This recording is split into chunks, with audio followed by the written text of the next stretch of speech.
नमस्कार दोस्तों। जय माँ दुर्गा, जय माँ काली, जय मेरे पीर फ़कीरों की, जय हो पंज पीरों की। दोस्तों, क्या हाल चाल है आपका? और सब बढ़िया दोस्तों।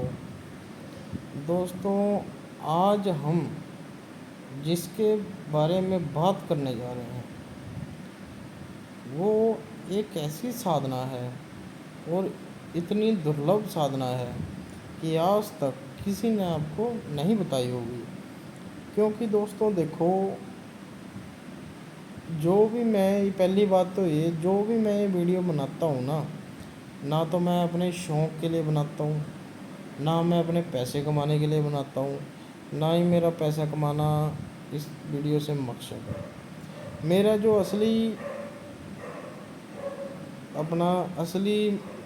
मकसद है, वो मिशन है, वो कार्य है, वो ये है कि जितनी भी ज़्यादा बंदे मेरी वीडियो देखें, वो बंदे ये चीज़ों के बारे में जाने और साधना सिद्धि तंत्र मंत्र यंत्र को पहचाने और करें।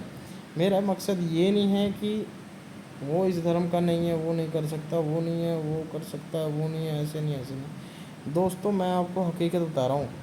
मेरे पास ऐसा कोई बंदा नहीं है जो उस धर्म से नई साधना करने आया हो, पर वो बेचारे अपना नाम नहीं बताते, पर वो साधना कर रहे हैं, वो सारी साधना कर रहे हैं और अपना जीवन सफल बना रहे हैं। आपको पता है भगवान भोलेनाथ की कितनी पावर है? आपको अंदाज़ा ही नहीं है। आपको इतना ज़रूर पता है कि हाँ जी, मंदिर में जाके जल आपको चढ़ाना है, पर आपको ये नहीं पता कि उनकी पावर कितनी है। उनकी इतनी पावर है ना, इतनी पावर है, अगर लगा लो उनकी रोशनी भी आपको आँखों में दिख जाए ना, आपकी आँखें सोने की बन जाएंगी, इतनी पावर है। पर आपको अगर भगवान शिव के दर्शन करने हैं तो कैसे कर पाओगे? वो भी एक मार्ग होता है, उस मार्ग पे आपको चलना पड़ेगा। तो इसलिए मेरे भाई बहनों, आपको साधना मार्ग में आना चाहिए। मेरे कहने का मतलब ये है। पर आए कैसे? जो मैं आज आपको साधना बता रहा हूँ उसमें आए कैसे कि कैसे आपको साधना के माध्यम से किसी भी देवी देवता भगवान को, पीर फ़कीरों को कैसे आप देख सकते हो, कैसे आप उनसे बातें कर सकते हो। तो दोस्तों देखो, सबसे पहले मैं आपको बात बता दूं कि होता है क्या है। जैसे हम लगा लो भगवान विष्णु जी की, भगवान शिव जी की साधना कर रहे हैं और साधना करते जा रहे हैं, करते जा रहे हैं, और ये नहीं है कि 10 दिन में हो जाएगी। 1 साल लग जाता है, 10-10 साल भी लग जाते हैं, 41 दिन भी लग जाते हैं, पर आपका हृदय साफ होना चाहिए। जब आप लगा लो साधना कर रहे हो, आपको उनके दर्शन सुपने में हो गए, तब आपको पता लगेगा कि साधना का क्या फ़ायदा है, तो साधना क्या करती है।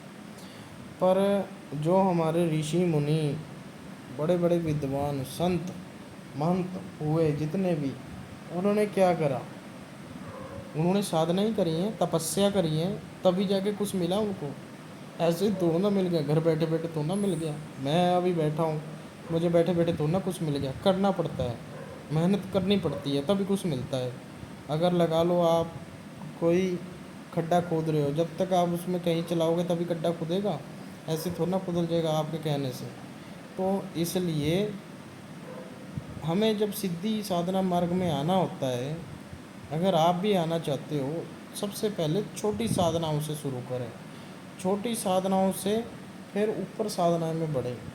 इसलिए स्टेप बाय स्टेप आपको चलना चाहिए। जो लोग ये बोलते हैं कि हाँ, ये अप्सरा साधना गलत है, यक्षिणी साधना गलत है, प्रेत साधना गलत है, जिन साधना गलत है, ऐसी साधना गलत है, आप ये साधना करो, 10 विद्या साधना करो। वो साधना छोटी है, 10 विद्या साधना करो, वो साधना बड़ी है, उनसे आपको सफल मिलेगा। सबसे बड़े मूर्ख हो गए आप, उनके कहे में चल पड़ोगे आप। ठीक है। क्योंकि दोस्तों आपका शरीर, आपका दिमाग इतना सहनशील नहीं होता कि आप वो साधना कर सको और वो साधना करके आप दर्शन पा सको माता के। मैं ये नहीं कहता नहीं कर सकते, कर सकते हो, 41 दिन की ही होगी वो। पर जब 35वां दिन तो बहुत दूर की बात है, 30वां दिन कमरे में बैठ के आप साधना करोगे ना, माँ दस विद्या की,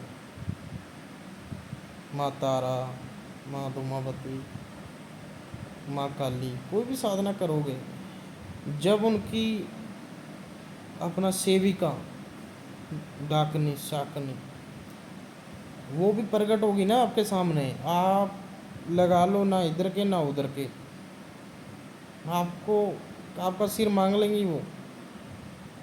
उसी समय आप मर जाओगे या भाग जाओगे, पागल हो जाओगे, मेंटली अपसेट हो जाओगे। और ठीक कैसे होगे? अगर कोई मेरे जैसा या कोई और बंदा मिल गया, अगर कोई नहीं मिला तो आप सही नहीं हो सकते। अगर आपको कोई अच्छा इंसान मिल गया, आपके ऐसे माथे को आगे चक्कर को आपके सही करेगा, तब जाके फिर भी आप 1 महीने बाद सेट हो पाओगे। कम से कम भी लाखों रुपए लग जाएगा। डॉक्टर को तो पता ही नहीं लगेगा कि इसको हुआ क्या है, ये तो बोलेंगे मेंटली अपसेट है। कई लोग देखे होंगे कि यार वो कल तो बंदा सही था, आज कैसे हो गया। यही चीज़ें होती हैं। पर मैं जो आपको आज बता रहा हूँ, आज मैं वृक्ष साधना बता रहा हूँ, बरगद का पेड़ के नीचे बैठने की सिद्धि, असल सिद्धि। और उस सिद्धि से आप क्या नहीं पा सकते, सब पा सकते हो। क्योंकि दोस्तों वो जो सिद्धि है, बरगद के पेड़ के नीचे बैठने की सिद्धि, वो एक ऐसी सिद्धि है, उस सिद्धि से आप धन मन अपना बढ़ा सकते हो बिल्कुल आसानी से। ये नहीं है कि आपकी तिजोरी में आप बोलोगे कि मेरी तिजोरी में 10 लाख आ जाए, ऐसे आ जाए, ऐसा कभी नहीं हो पाएगा। ठीक है, बस ये है आपको रास्ता वो सिद्धि आपको दिखाती जाएगी और आपको वो रास्ता पे चलना है।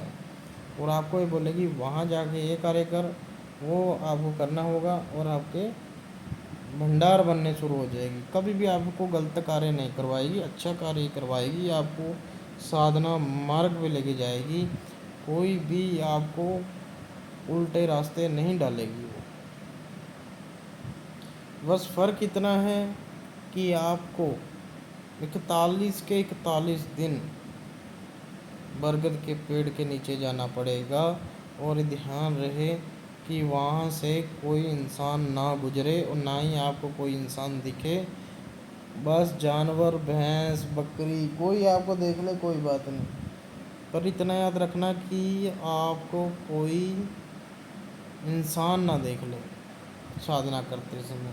और आपको साधना करनी कैसे है? आपको 11 पत्थर लेने हैं, इतने बड़े बड़े, और उन पत्थरों को आपको बरगद के पेड़ के नीचे रख देना है। और रख कर के उनके 11 को 11 पे टीके लगा देने हैं, अलग 2 प्रकार के, लाल चंदन और वाइट चंदन के टीके लगा देने हैं। और कुछ भोग प्रसाद होगा सात्विक, वो मैं आपको मैसेज में बता ही दूँगा। और आपको एक आसन लेना है भगवे कलर का, भगवाधारी आसन लेना है आपको, वो आसन वहाँ पे लगाना है। ठीक है, और उस आसन पे आपको बैठ करके सबसे पहले तो आपको आसन जाप करना पड़ेगा।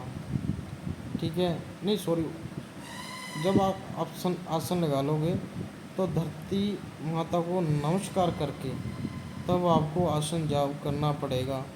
आसन जाप करने के बाद आपको बोलना पड़ेगा कि मैं 41 दिन यहाँ पे लगातार सेवा करूँगा, साधना करूँगा, जो भी आपसे बल पड़ेगा आप मुझे दे देना। और मैं हर सुबह या हर शाम, यानी कि ये जो साधना है ये सुबह 4 बजे से लेके शाम के 4 बजे से तक ही के टाइम के बीच बीच आपको करनी है। जैसे आप सुबह 4 बजे गए तो आपको 2 से ढाई घंटे डेली बैठना है। जैसे आप 12 बजे गए तो 12 से 2 3 बजे 3 बजे तक बैठना है। मतलब दिन में एक ही टाइम रखना पड़ेगा और एक ही टाइम आपको वहाँ जाना पड़ेगा। ये नहीं है आज सुबह चलेगी कल को दोपहर में, फिर 3 बजे, फिर 2 बजे, फिर 11 बजे, ऐसे नहीं, एक समय आपको रखना पड़ेगा। अगर आप जॉब करते हो तो आपको जॉब से समय निकालना पड़ेगा। ये नहीं है आप सुबह 4 बजे से 6 बजे तक कर लो, 7 बजे तक कर लो, ये सबसे बेस्ट टाइम है। 2 से 3 घंटे निकाल लो, कोई बड़ी बात नहीं है। और बैठ के जाप करना है और आपका एक तरह का योगा भी हो जाएगा और सात्विक साधना विधि से साधना करनी है। और ऐसे जगह बैठे करनी है जहाँ पे कोई आता जाता ना हो। और मंत्र मैं आपको दे दूँगा। मंत्र अगर मैंने ऐसे बता दिया तो वैसे कार्य नहीं करेगा। आपको मेरे से वीडियो कॉल करनी पड़ेगी, मुंह से आपको मेरे से मंत्र लेना पड़ेगा, तब जाके ये मंत्र कार्य करेगा। क्योंकि ये मंत्र सिद्धों पुरुषों से आया हुआ मंत्र है, सिद्ध पुरुषों से मंत्र आया हुआ है। क्योंकि जितनों को हमने साधना कराई है कम से कम भी वो हमारे से 14 से 15 बच्चे साधना सीख के गए हैं और आज वो जीवन सफल बना रहे हैं अपना, और गद्दी भी लगा रहे हैं जी, जन कल्याण कर रहे हैं और कहीं अपना व्यापार कर रहे हैं, अपने जीवन को आनंदित कर रहे हैं। तो इसलिए दोस्तों इसमें पर ये चीज़ का ध्यान रखना है कि आपको 41 दिन आपके घर में मांस मच्छी ना पके, 41 दिन आपके घर में मदिरा पान ना हो, आपके घर में कोई गलत कार्य ना हो, और आप सबसे बड़ी बात है कोई औरत के प्रति ना देखो 41 दिन। अगर आपकी शादी हुई हुई है तो आपको लंगोट धारण करना है, अपना खुद खाना बनाना है, खुद खाना है। और सबसे बड़ी बात है अपने खाने के खाने से, जैसे आपने अपना खुद खाना बनाया, चाहे वो अकेला है चाहे वो शादीशुदा है, पर आपको खाना खुद बनाना पड़ेगा आपका। और सबसे बड़ी बात है जब आप अपना खाना बनाओगे तो सबसे पहले गौ माता की रोटी, फिर बाबा भैरव बाबा की सवारी की रोटी, फिर चिड़िया की, ठीक है, इनकी आपको, और मछलियों की, इनकी आपको रोटी पहले निकालनी पड़ेगी, फिर आपको अपनी रोटी खानी पड़ेगी। आपको सिर्फ 2 से 3 घंटे डेली, उसमें ये नहीं है कि कितनी माल, कोई बोलेगा ना गुरुजी कितनी माला करूँ, 2 कर लूँ या 4 कर लूँ, और फिर 2 4 करके 2 घंटे बस ऐसे ही बैठा रहता हूँ, सो जाता हूँ। सोने थोड़ा ना आए हो वहाँ पे। अब मैं 24 घंटे कार्य करता हूँ, मेरी आंखों में ऐसे नींद चढ़ी पड़ी है, जी कर रहा हूँ अभी सो जाऊँ, पर मेरे को क्या मिलेगा, सो जाऊँ, मेरे को मज़ा, कोई चक्कर नहीं है, पर मैं जब तक आपको कुछ बता ना दूँ मेरे को अच्छा नहीं लगता। तो इसलिए दोस्तों आप आगे बढ़ो, मैं यही चाहता हूँ। अच्छी अच्छी साधना आपको कराऊँगा, अच्छी अच्छी साधना आपको बताऊँगा, जिससे आपका जीवन सफल हो जाए दोस्तों। ये बहुत ही दुर्लभ साधना है और सात्विक साधना है। और जितना मैं आपको बताऊं, जितना ही आप सात्विक साधना की ओर बढ़ोगे आपका जीवन भी सात्विक होने लग जाएगा। और घर बैठे बैठे फ़ोन पे फूंक मार के लोगों का इलाज कर सकोगे, इतना मैं आपको वादा करता हूँ, ठीक है। अगर आपको और कोई पूछना है तो पूछ सकता है दोस्तों। बाकी मैं आपको एक बात और बता दूँ, देखो, ना तो मेरा मकसद है पैसे लेना, ना ही मैं लूँगा, पर मेरे को वो इंसान सही नहीं लगते जो इंसान मुंह पे कुछ और है पीठ पे कुछ और है। मेरे कुछ भाई बहन हैं वो बोलते हैं गुरुजी मुझे ये दो दो साधना वो दे दो। भाई आप पहले एक चीज़ पे टिक जाओ, आप करना क्या चाहते हो, ठीक है। उल्टे राह में मत चढ़ो, अपना मन स्थिर करो। क्या पता आप कौन सी साधना आपके मन में लिखी है, भगवान ने बोला कि आपको ये साधना करानी हो और मैं आपको गलत बता दूँ, फिर मैं ऐसे नहीं करता। सबसे पहले मैं ऑरा चेक करता हूँ। ऑरा चेक करके आपका सिस्टम देखता हूँ, ग्रह सिस्टम देखता हूँ, तब जा कर के मैं आपको बताता हूँ। ऐसे नहीं है कि आप आए हो मैंने आपको साधना दे दी। पर जो मैंने साधना इसमें बताई है बरगद वाली, पेड़ के नीचे बैठने वाली, वो साधना कोई भी कर सकता है। पर उसमें स्त्री, वो साधना स्त्री नहीं कर सकती। अगर स्त्री करना चाहती है तो वो कम से कम इस साधना को करने से 1 महीने पहले बुरे कार्य उनको छोड़ने पड़ेंगे। कम से कम भी 6 महीने का ब्रह्मचर्य उनको पालन करना पड़ेगा, और कुछ चीज़ें हैं उनका भी पालन करना पड़ेगा। ठीक है, आज के लिए इतना ही, फिर मिलते हैं। जय बाबा जी।